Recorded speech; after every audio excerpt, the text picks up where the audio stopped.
मेरे प्रिय विद्यार्थियों, पीडीएस ग्रुप ऑनलाइन में आपका स्वागत है। मैं आपको कक्षा 10 की मैथ पढ़ा रहा हूँ। तो मैथ में जो आपका अभ्यास है वह है क्या, दो चर रैखिक समीकरण। अब दो चर रैखिक समीकरण में सवालें किस प्रकार से बनती हैं या क्या चीज़ें होती हैं। तो दो चर रैखिक समीकरण में क्या होता है, आप शुरू में देखे होंगे जब अभ्यास को पढ़ा रहे थे पहले या दूसरे वीडियो में, तो वहाँ पे क्या मिलता था, हमें सीधा सीधा समीकरण मिलते थे। दो समीकरण मिलते थे, उन्हें सॉल्व करते थे। सॉल्व करने के बाद सवाल के एक दोनों चरों का मान प्राप्त हो जाता था। तो लेकिन अब जो यहाँ पे हम पढ़ रहे हैं पिछले वीडियो से अब तक, तो इनमें आपका क्या हो जा रहा है कि जो हमें प्रश्न मिल रहे हैं वह क्या होता है, आपके समीकरण नहीं दिए होंगे। समीकरण हमें सवाल को पढ़कर बनाना होगा। समीकरण बनाने के बाद फिर स्वयं सवाल को सॉल्व करना होगा। तो यहाँ पे आपको हम पिछले वीडियो में बता चुके हैं संख्या से संबंधित सवालों को कैसे सॉल्व करते हैं, या फिर आयु से संबंधित सवाल को और अनुपात से संबंधित सवाल को। आज जो जिन सवालों पर चर्चा होगी वह है आपका समय, दूरी, मेंसुरेशन और भिन्न पद। तो यहाँ पर एक सवाल हम लिखे हैं, जो हमारा सवाल क्या है, भिन्न से रिलेटेड है। तो भिन्न से रिलेटेड है सवाल को, तो आइए देखते हैं लगाते कैसे हैं। पहले सवाल को खूब अच्छे से पढ़ना है कि सवाल में क्या दिया है, क्या कह रहा है। तो उन चीज़ों को अगर हम बना लेते हैं तो सवाल आपका आसानी से सॉल्व हो जाएगा। ऐसे सवालों में केवल आपको क्या होता है कि समीकरण कैसे बनाया जाए। अगर आप समीकरण अच्छी तरीके से प्राप्त कर लेते हैं, बना लेते हैं, तो हल करने में तो कोई प्रॉब्लम होगी नहीं, क्योंकि आप पिछले वीडियो में आपको सिखाया जा चुका है कि आप कैसे समीकरण को सॉल्व करना है, उनके लिए कितनी विधियां हैं। तो देखते हैं सवाल को। आप सवाल को अच्छे से पढ़ेंगे। कह रहे हैं किसी भिन्न के अंश और हर में एक जोड़ने पर भिन्न का मान कितना हो जाता है, 4/5। अगर कोई भिन्न है उसके अंश और हर दोनों में अगर एक जोड़ देते हैं तो भिन्न आपका बदल जाता है 4/5 में। और फिर दोबारा कह रहा है यदि अंश और हर प्रत्येक में एक घटा दिया जाए तो नई भिन्न का मान क्या हो जाता है, 3/4। कह रहा है कि अगर हम कोई भिन्न हो उसमें एक घटा दें आंसर में तो इतने 3/4 के रूप में प्राप्त हो जाता है। तो वह कौन सी भिन्न है जिसमें ऐसा करने पर ये चीज़ें प्राप्त हो रही हैं। तो अब हमें यही नहीं पता है कि भिन्न क्या है, तो उसे मानना पड़ेगा आपको। मानते हैं यहाँ पे। तो हल में आपका लिखेंगे माना अंश हमारा क्या होगा, अंश बराबर x और हर बराबर क्या प्राप्त होगा, y। अगर अंश हमारा x है, हर y मानते हैं, तो भिन्न क्या बनेगी। तो भिन्न बराबर क्या प्राप्त होता है, x/y, क्योंकि हर क्या होता है, नीचे होता है, अंश ऊपर होता है। तो ये भिन्न प्राप्त होगा। अब यहाँ यही बात है कि एक बार क्या कह रहा है, अगर एक जोड़ेंगे, अंश और हर दोनों में कह रहा है अगर हम एक जोड़ देते हैं तो क्या प्राप्त होता है, ये चीज़ मिल जाता है। अब इसी में एक जोड़ दिए तो 4/5 के रूप में प्राप्त हो गया। अब इसे हल करके एक रैखिक समीकरण रूप बनाते हैं। इसका गुणा यहाँ, इसका यहाँ पे, तो ये आपका हो गया 5x प्लस का आपका 5 बराबर 4y प्लस का 4। इनको इधर लाते हैं सभी को, तो यहाँ पे हो गया कितना, 5x माइनस 4y। अब ये इधर आया तो 5 में 4 घटेगा, क्योंकि यहाँ प्लस में इधर आया माइनस में हो गया, तो घटने के बाद क्या होगा, 1 बराबर 0। इसे क्या रूप देते हैं, समीकरण 1 का। अब आगे फिर देखना यहाँ पे क्या कह रहा है कि अगर इसी भिन्न में एक घटा देते हैं अंश और दोनों में, तो यहाँ पर एक घटाते हैं दोनों में, तो क्या कह रहा है प्राप्त होगा। तो घटाने पर जो नई भिन्न में प्राप्त होगी वह क्या प्राप्त होती है, 3/4 के रूप में। तो यहाँ आप क्या मिल जाएगा, 3/4 के रूप में। यानी इनमें अगर एक दोनों अनुसार में घटा दिए तो इसके बराबर हो जाएगा। तो इसका गुणा यहाँ कराते हैं, इसका यहाँ कराएंगे, तो 4x माइनस 4 बराबर 3y माइनस 3। तो इनको इधर लाते हैं, तो यहाँ पे 4x माइनस 3y, तो ये इधर आया प्लस में हो गया, ये आपका माइनस में 4 घटेगा, तो -1 बराबर 0 के रूप में प्राप्त होगा। इसे क्या नाम देते हैं, समीकरण 2 के रूप में। अब यही 1-2 को हल करते हैं। अब हल करने के लिए आपको क्या बताएं, 3 विधियां हैं। या तो आप वज्र गुणन की विधि लगाइए, या विलोपन, या फिर प्रतिस्थापन। तो हम क्या करते हैं, प्रतिस्थापन का ही प्रयोग कर लेते हैं। प्रतिस्थापन का प्रयोग करेंगे तो क्या है, इस समीकरण में 3 का गुणा कर देते हैं, इसमें 4 का कर देते हैं। तो लिखेंगे समीकरण 1 में 3 से गुणा करने पर, जब गुणा कराएंगे 3 से, 3 × 5 = 15x, 3 × 4 = 12y + 3 = 0, इस रूप में होगा। तो इसके बाद क्या होता है, इसमें क्या है, समीकरण 2 में 4 से गुणा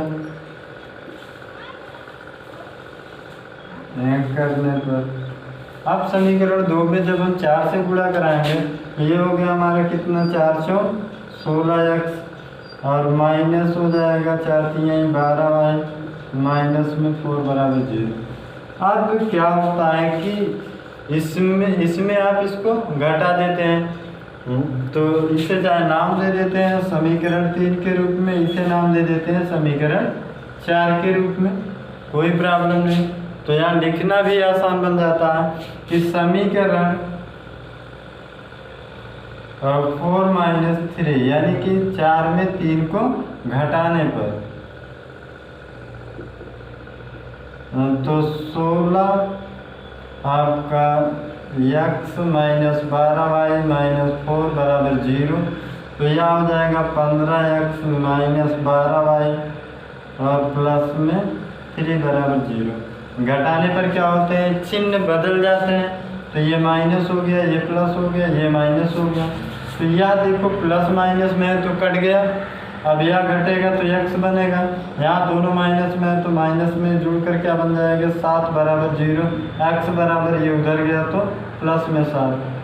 x की तो वैल्यू प्राप्त हो गई, अब y की प्राप्त करना है। अगर हम y की वैल्यू प्राप्त करेंगे तो चाहे समीकरण 1 में रख दो या समीकरण 2 में रख सकते हैं। लिखेंगे x का मान समीकरण 1 में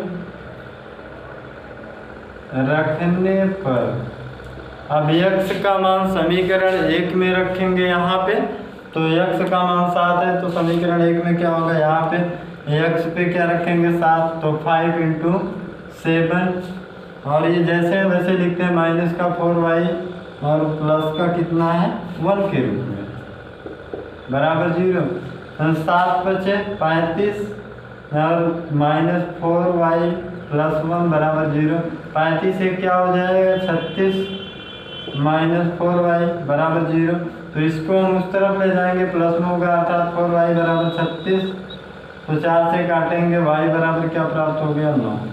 अब हमें x y की तो वैल्यू प्राप्त हो गई, x के साथ y की 9। अब भिन्न क्या होगा, जो भिन्न पूछ लिया कि भिन्न का मान क्या होगा, तो इसी पर रख देते हैं, x पे क्या रखेंगे 7, y पे 9, तो जो आंसर होगा हमारा वह क्या प्राप्त होता है, ये 7/9। तो इस प्रकार से जो हमें भिन्न प्राप्त हो गई वह क्या होगी 7/9। तो उम्मीद करते हैं ये एग्जाम्पल आपको समझ में आया होगा अच्छे से। तो चलते हैं एक और एग्जाम्पल पर।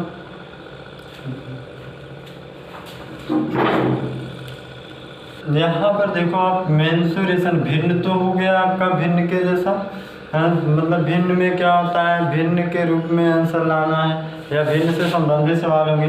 अब जो मेंसुरेशन आया है, तो मेंसुरेशन का मतलब क्या होता है आपका, मेंसुरेशन में किसी चीज़ के क्षेत्रफल की बात की जाती है या परिमाप की या लंबाई चौड़ाई की बात की जाती है, तो ऐसे सवाल आपका मेंसुरेशन से संबंधित होते हैं। तो उसी का एक एग्जाम्पल यहाँ पर लिख दिए हैं कि एक आयत का परिमाप 50 सेमी है, यदि आयत की लंबाई उसकी चौड़ाई की माप की 1.5 गुनी है, तो आयत की लंबाई की माप क्या होगी। तो यह आपका क्या है, आपका मेंसुरेशन से रिलेटेड है। तो इस सवाल को कैसे लगाते हैं, तो पहली बात तो सवाल को अच्छे से पढ़ें, फिर उसके बाद में मानना क्या है, कौन सी चीज़ किसके बराबर आएगी, तो उससे समझते हैं। एक आयत का परिमाप दिया है 50 सेमी। अब आपको पता होना चाहिए आयत का परिमाप क्या होता है, तो आयत का परिमाप बराबर 2 ब्रैकेट में लंबाई प्लस चौड़ाई होता है। तो आयत का परिमाप बराबर टू ब्रैकेट में लंबाई प्लस चौड़ाई के रूप में होता है ये चीज़। तो अब ये होता है तो हम यहाँ ध्यान देंगे, हमें ये 50 जो दिया है वह क्या है, परिमाप ही दे डाला है। तो परिमाप बराबर आपका ये हो गया बराबर टू ब्रैकेट में लंबाई प्लस चौड़ाई के रूप में ये चीज़ बनता है। अगर 2 से इसे काट देंगे तो 25 बराबर लंबाई प्लस आपका क्या हो गया चौड़ाई के रूप में। लंबाई प्लस चौड़ाई अगर दोनों को जोड़ेंगे तो 25 के बराबर प्राप्त होता है। अब फिर आगे सवाल को पढ़ लेते हैं। यदि आयत की लंबाई की माप उसकी चौड़ाई की माप की 1.5 गुनी है, बात अब ये इतने पे है। अगर हमें चौड़ाई की 1.5 गुना क्या है लंबाई है, अगर हमें चौड़ाई पता हो जाए तो हम लंबाई को तो बना सकते हैं, लेकिन हमें क्या है चौड़ाई ही नहीं पता है। अब हम चौड़ाई को कुछ मान लेते हैं, तो यहाँ लिखेंगे माना चौड़ाई बराबर क्या हो जाए x। अगर चौड़ाई x हो जाती है तो लंबाई कितना बनेगी, लंबाई बराबर 1.5 गुना का मतलब क्या होता है आपका 1 सही 1/2। 1.5 गुना का मतलब ये चीज़ होता है 1 से 1/2, या अर्थात इसे क्या कर सकते हैं 2 1 2 1 3/2 के रूप में ये चीज़ होता है 1.5 गुना। तो यहाँ पे क्या होता है इसी में हम 1.5 गुना इसका करेंगे तो इसका इसमें गुणा कर देते हैं, यानी 3/2x ये चीज़ हो गई लंबाई। अब अगर हम दोनों को जोड़ेंगे तो किसके बराबर होगा 25 के, तो दोनों पे यहाँ पे जोड़ देते हैं। इस तरफ देखेंगे x प्लस आपका 3/2x बराबर आपका 25, लंबाई और चौड़ाई बराबर 25 के इसमें रखने पर तो यहाँ पे इसका गुणा कराएंगे तो 2 1 2 2x प्लस 3x बटे आपका 2 हो जाएगा बराबर 25। तो ये आपका हो गया 3 2 5x बराबर आपका 2 × 25 ये चीज़ बन जाता है। फिर यहाँ 5 से काटेंगे 25 को तो 5 आ गया, x बराबर क्या प्राप्त होता है 10। यह 10 प्राप्त हो गया, तो ये क्या है हमारा लंबाई और चौड़ाई है 10 सेमी। लंबाई की बात करेंगे तो 3/2 × 10 काटेंगे यहाँ पे क्या आ गया 5, 3 5 कितना हो गया 15 सेमी। इस प्रकार से आपका लंबाई निकल जाता है, तो चौड़ाई हो गई लंबाई हो गई। तो इसी प्रकार से कहीं क्षेत्रफल पूछेगा, कहीं लंबाई पूछता है, कहीं चौड़ाई पूछेगा, तो इस प्रकार के सवालें आपकी क्या होती हैं मेंसुरेशन से संबंधित सवालें होती हैं। तो बाकी आपको इनके विषय में बता चुके हैं। तो उम्मीद करते हैं कि ये एग्जाम्पल आपको समझ में आया होगा। तो आज के वीडियो में बस इतना ही। अगर कोई समस्या होगी इन सवालों को समझने में, अगर कोई प्रॉब्लम होगी तब, या फिर हम इनसे जुड़े कुछ क्वेश्चंस आपको व्हाट्सएप ग्रुप पे देंगे तो उनके आंसर भी हमारे व्हाट्सएप नंबर पर देना होगा, या इनसे जुड़ी कोई समस्या हो तो आप हमसे पूछ सकते हैं। हमारा मोबाइल नंबर है 81 27 14 84 33। आज के वीडियो में बस इतना ही, धन्यवाद। सब्सक्राइब कीजिए हमारे चैनल को और बेल दबाना ना भूलें ताकि अगले वीडियो का नोटिफिकेशन आपको आसानी से मिल सके।